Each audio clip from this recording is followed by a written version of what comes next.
గెలుపులో లేని లాభాలు ఓడిపోవటంలో ఉన్నాయి నేర్చుకునేవారికి. ఓడిపోయిన తర్వాత ఓడిపోయాను అని నిర్ణయించుకోవటం తప్పు. ఓడిపోని వారు ఎవరూ లేరు ఈ ప్రపంచంలో. ఓడిపోతారు, ఓడిపోయిన వారే గెలుస్తారు.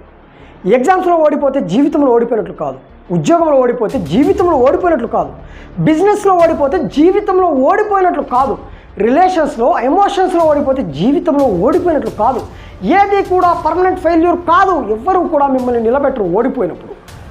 అందరూ సూటిపోటి మాటలు అనేవాళ్ళే. ఎస్, ఓడిపోయారు, డోంట్ బ్లేమ్ అదర్స్. దానివల్ల ఓడిపోయాను, దీనివల్ల ఓడిపోయాను, ఇలా జరగడం వల్ల ఓడిపోయాను, అలా జరగడం వల్ల ఓడిపోయాను, వాళ్ళు అలా చేయడం వల్ల ఓడిపోయాను, వీళ్ళు ఇలా చేయడం వల్ల ఓడిపోయాను. నో, బాధ్యత తీసుకోవాలి. You have to take responsibility. చరిత్రను సృష్టించేవాడు, చరిత్రను చదివేవాడు ఎప్పటికీ ఒకటి కాదు. ఏ సమాజంలో అయితే నీకు సమస్య కనిపిస్తుందో అక్కడే అవకాశం కూడా కనిపిస్తుంది చూసేవారికి. కొందరు ఓటమిలో కూడా అవకాశాలను వెతుక్కుంటారు, మరికొందరు అవకాశం ఉన్నా కూడా ఓటమి గురించి కుళ్ళి కుషించి బాధపడుతూ ఉంటారు. Who are you? మీరెవరు?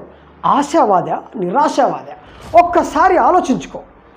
ఒక వ్యక్తి ఉన్నాడు, గొప్ప రన్నర్. ఒక ఇంటర్నేషనల్ కాంపిటీషన్ నడుస్తుంది రన్నింగ్ గురించి. వేర్వేరు దేశాల నుంచి అతి వేగంగా పరిగెత్తే రన్నర్స్ ఆ సందర్భంగా అక్కడికి వచ్చారు.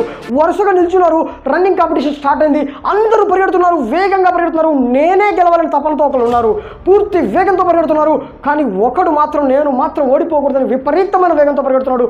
ఎంత వేగంతో పరిగెడుతున్నాడు అంటే అందరినీ దూసుకుంటూ, అందరినీ దాటుకుంటూ పరిగెడుతున్నాడు. ఎందుకు పరిగెడుతున్నాడు? జీవితంలో అతనికి అదే చివరి అవకాశం. అతనికి తెలుసు మరో అవకాశం తనకి లేదని. గెలవాలి, గెలిచి తీరాలి అని ప్రయత్నిస్తున్నాడు. ఎంతమంది చూస్తున్నారంటే కొన్ని వేల మంది ఆడియన్స్ చూస్తున్నారు. ఎస్, ఇతనే గెలుస్తాడు. ఎందుకు? ఇతని వెనకాల దగ్గర కూడా ఎవరు లేరు. ఇతను మాత్రం వేగంగా పరిగెడుతున్నాడు. విజయం ఇంకెంత దూరంలోనూ లేదు.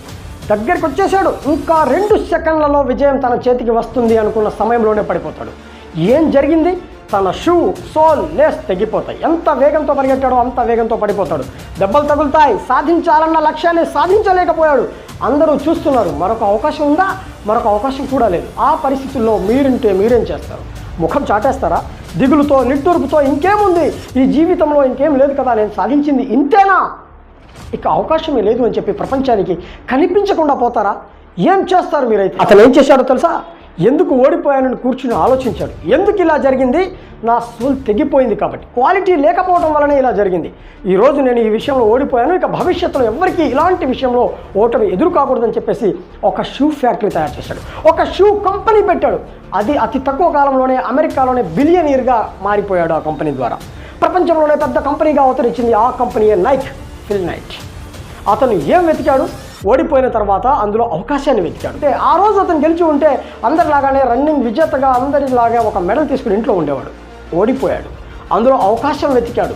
తర్వాత తను ప్రపంచానికే పరిచయం అయ్యాడు నైక్ అనే పేరుతో. ఓడిపోయినప్పుడు ఏం చేయాలి? నిలబడాలి. ఓటమిలో నుంచి అవకాశాలను వెతుక్కోవాలి. ఓటమి మీ దగ్గరికి వస్తుందంటే ఎప్పుడు ఒంటరిగా రాదు, అద్భుతమైన అవకాశాలను వెంట పెట్టుకొని వస్తుంది. గుర్తుంచుకోండి. వెతికి చూడండి, కనబడతాయి. చూసేవారికి మాత్రమే కనిపిస్తాయి అవకాశాలు.